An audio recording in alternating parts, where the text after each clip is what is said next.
Nu, čia yra kamikadzė dronas, rusiškas.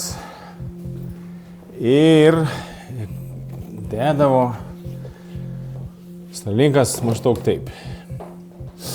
Tada gali valdyti tiesiog droną patogiai per Starlinką. Tas jau tiesiog priima signalą, tiesiog tu gali skraidyti, netrukdomai.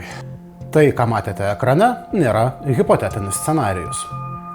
Turtingiausio pasaulio žmogaus Elono Musko verslo gaminamos Starlink ryšio sistemos ne vienus metus buvo naudojamos Rusijos kare prieš Ukrainą.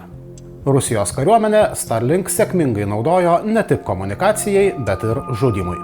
Kokią žalą gali toks daiktas padaryti? Šitas maždaug iki 5 kg sprogonis gali nešti.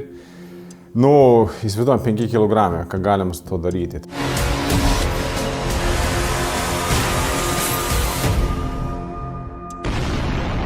Starlink sistemų gabenimas į Rusiją draudžiamas ES sankcijų.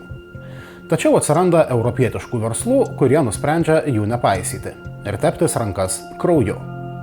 O tarp tokių verslininkų ir lietuviai.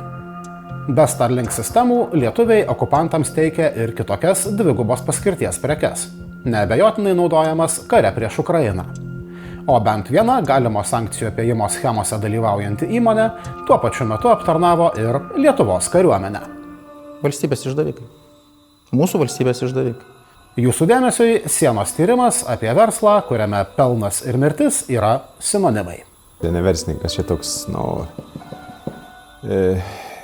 mirties garunčiukas.